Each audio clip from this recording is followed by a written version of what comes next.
Construindo um Império, Grécia. Setembro de 480 a.C. Amanhecia na ilha de Salamis e sobre o estreito canal que a separava da Grécia. O mar calmo não dava sinais da grande batalha que estava prestes a começar ali. Mas no fim do dia o Mediterrâneo estaria vermelho, tinto de sangue. Em jogo, nada menos do que o futuro e a independência da Grécia, um país de ilhas e cidades-estados que estava fora do alcance do maior império do mundo conhecido: a Pérsia.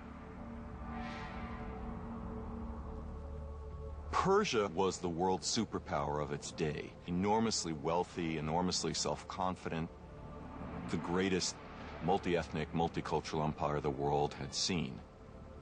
No horizonte, uma força invasora de proporções épicas.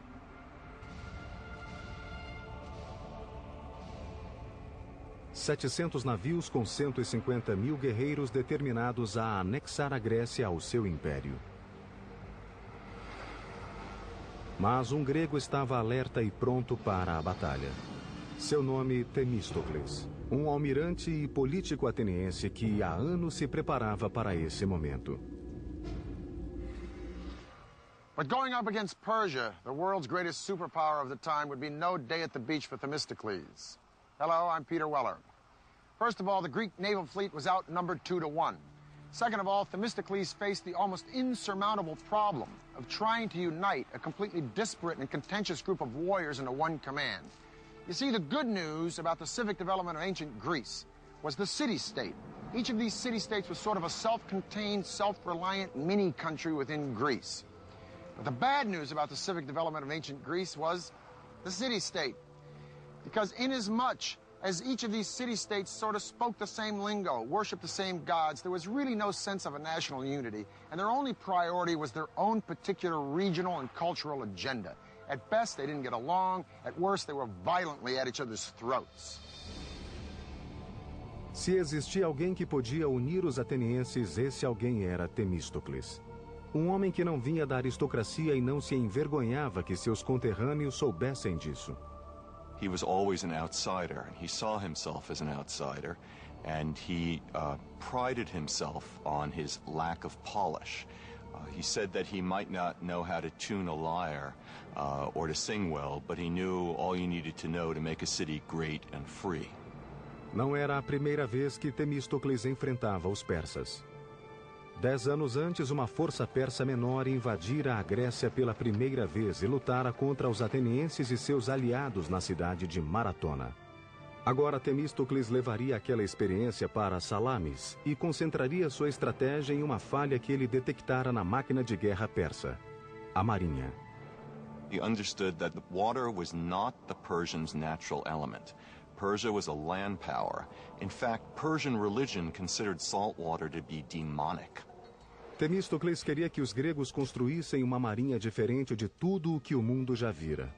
O trabalho começou imediatamente em um ritmo intenso para construir uma frota de 200 triremes, o navio mais mortífero do mundo antigo.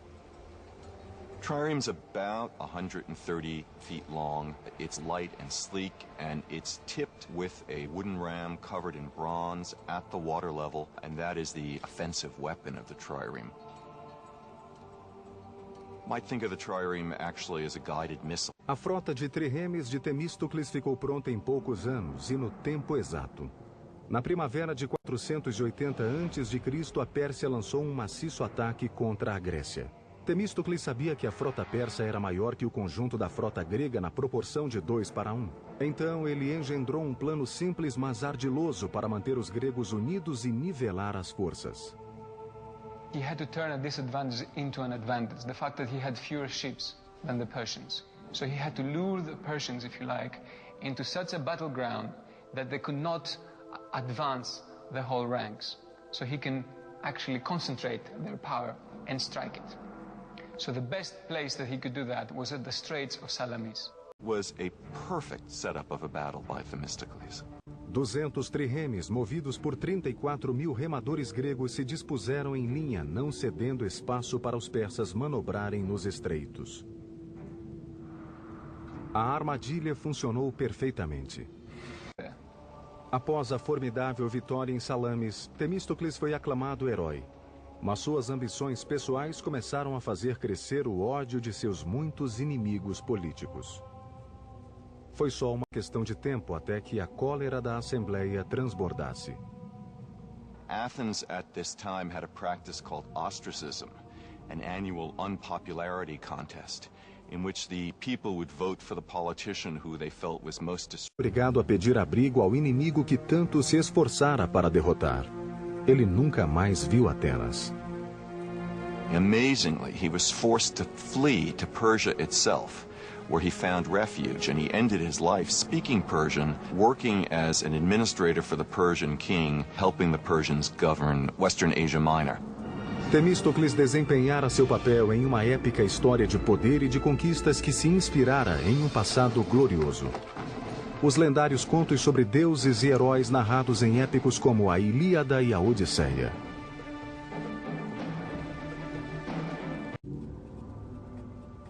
Em 480 a.C., quando Temístocles derrotou os persas na Batalha de Salamis, ele salvou não só Atenas, mas também sua jovem democracia que nascera há 25 anos.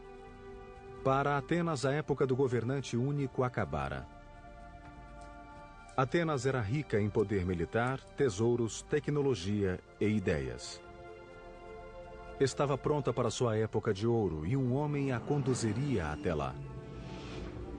Seu nome era Péricles, um intelectual democrata e esclarecido que apoiava as artes. Pericles came from one of the old aristocratic families of Athens, so he came from the kind of family background in which a career of political and military leadership was expected.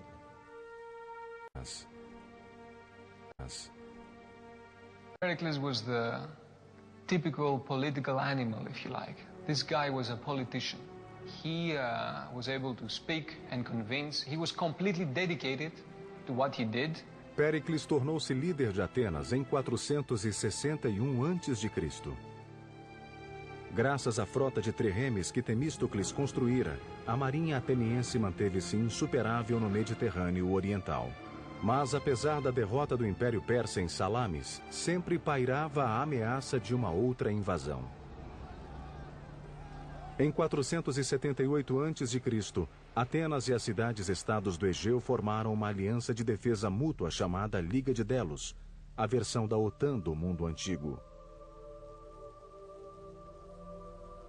By 450 BC, Athens has become the undisputed leader of the Delian League, which is nothing more than a money faucet for the city-state.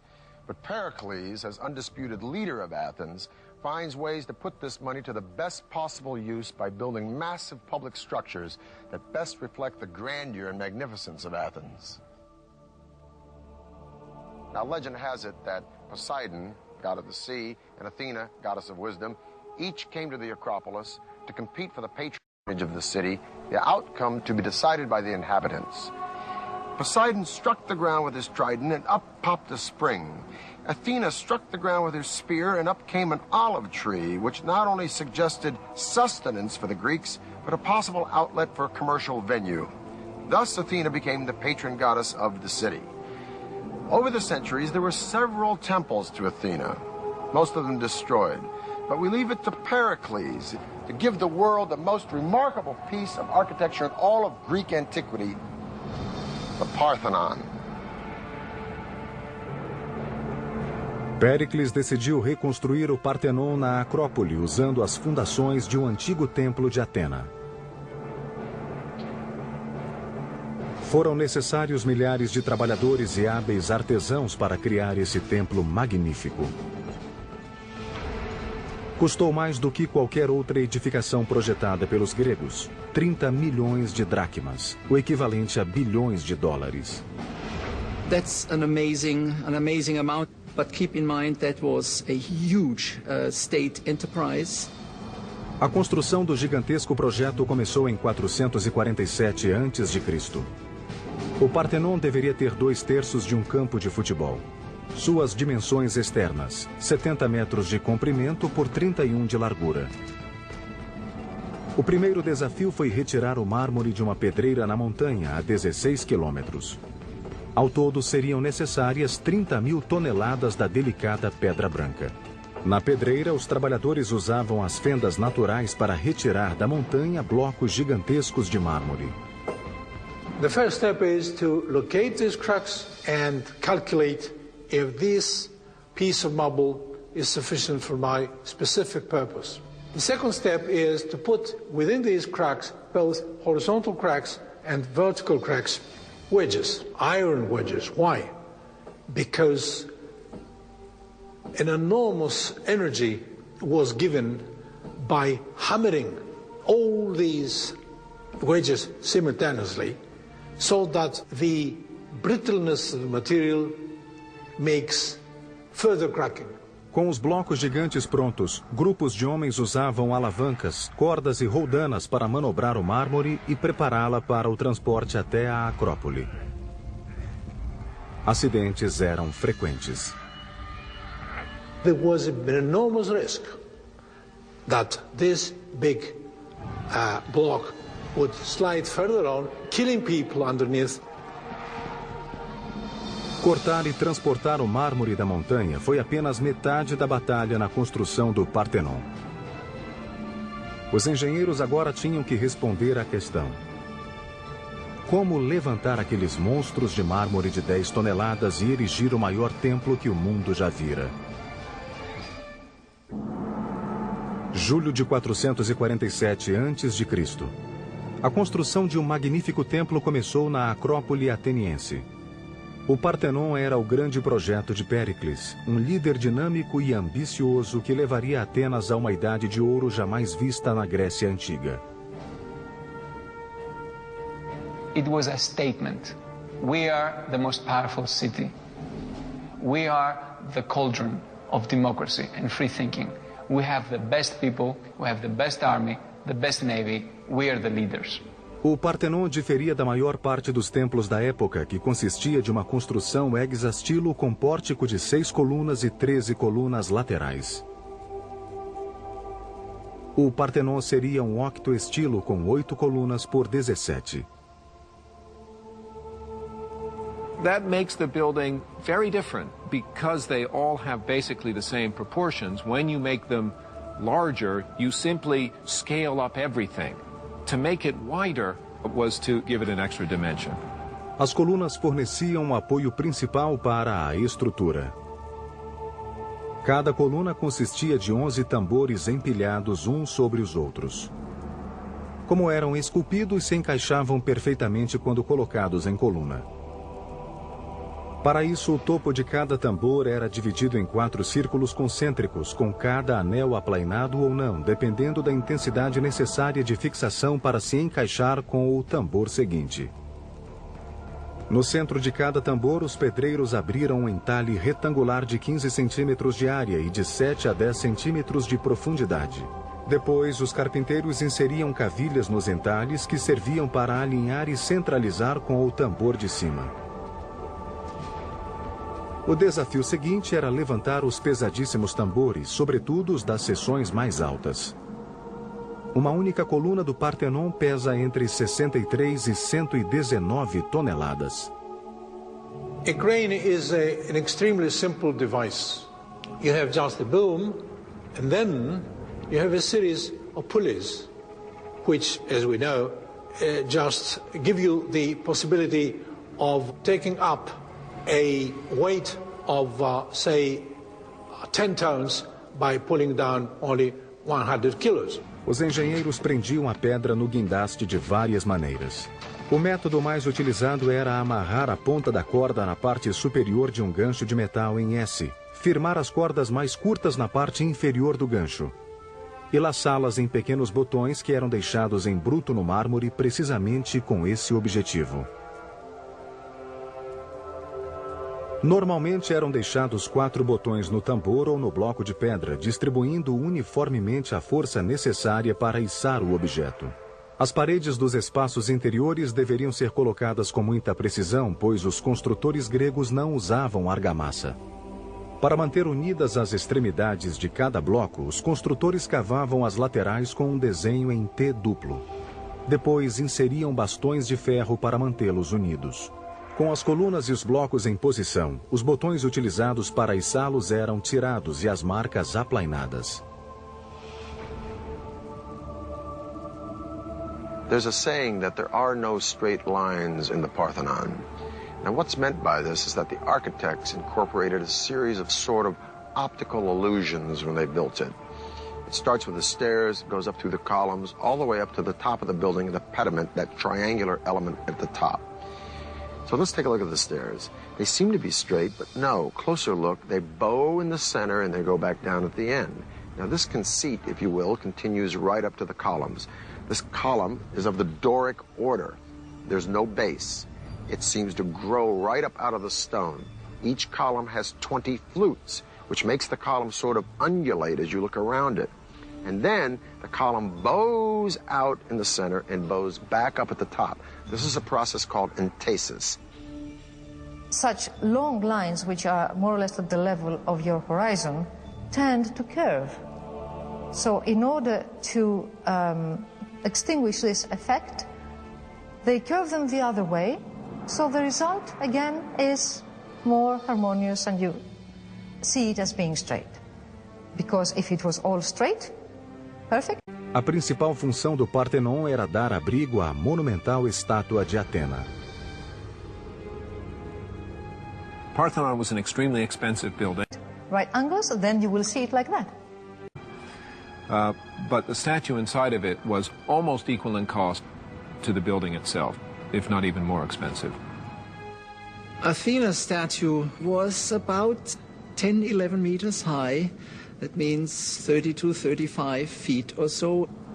And it was of the materials gold and ivory. Centenas de escultores criaram figuras que pareciam vivas, o que demonstra que havia talento não só na construção. O trabalho mais famoso na decoração do templo é o friso que corre nas paredes internas. Foi esculpido em baixo relevo, com as figuras muito próximas do plano de fundo. Retrata a Panateneia, uma celebração à deusa Atena realizada a cada 4 anos. What survives on the side of the Parthenon today are the white marble remains of the building. In antiquity, not only the sculptures, but also many other parts of the building were richly decorated with paint. Em 432 a.C., após quase 15 anos de construção, o Partenon foi finalizado. Essa homenagem a Atena fez o que Péricles queria: divulgar o poder de Atenas para o mundo. Ironicamente, a supremacia que o Partenon simbolizava já estava em declínio. E Esparta, o inimigo de longa data de Atenas, em ascensão.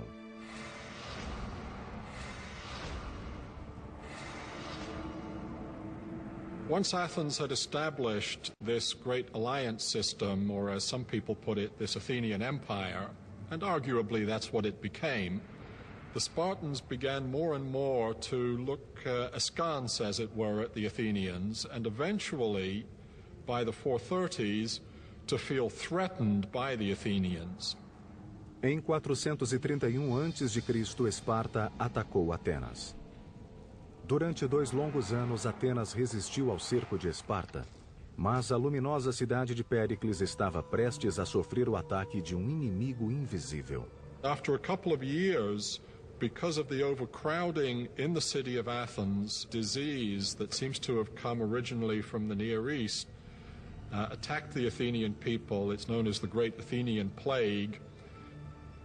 Large numbers of Athenians died in this plague.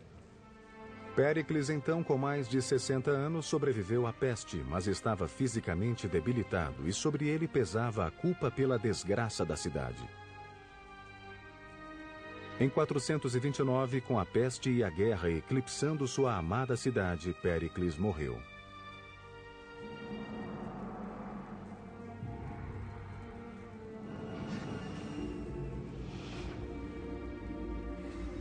O conflito sangrento entre Atenas e Esparta, conhecido como a Guerra do Peloponeso, continuou por mais 25 anos. Até que em 404 a.C., Atenas sucumbiu. With the end of the Peloponnesian War, the time of Pericles and the dominance of Athens was over. Great marvels of Greek culture and Greek engineering would live on.